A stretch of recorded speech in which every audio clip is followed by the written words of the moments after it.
Dulur-dulur anu lemur baraya anu di kota wargi anu di nagri tak beneran ayeuna teh pamirsa puasa teh kadua poena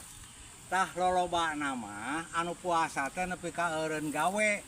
pagaweana teh peureum we tah eta mah lain puasa ngaranna nu kitu mah eta mah pangedulan ari puasa mah kudu tingkatkeun sagala amal kahadean jeung gawe ulah eureun tah abah mah di kebon tumaritis kagiatan teu eureun terus we ngeureuyeun tah da ari puasa teh nu sabenerna mah kudu jeung hakikatna ulah sakadar pindah dahar tina lohor kana magrib tina isuk kana subuh lain kitu anu sabenerna mah jeung hakikatna mah nyata puasa teh nahan tina hawa nafsu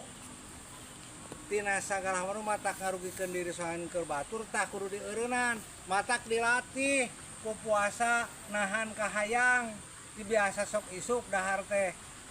jadi kana engke magrib tah eta kitu sareng teh hatur nuhun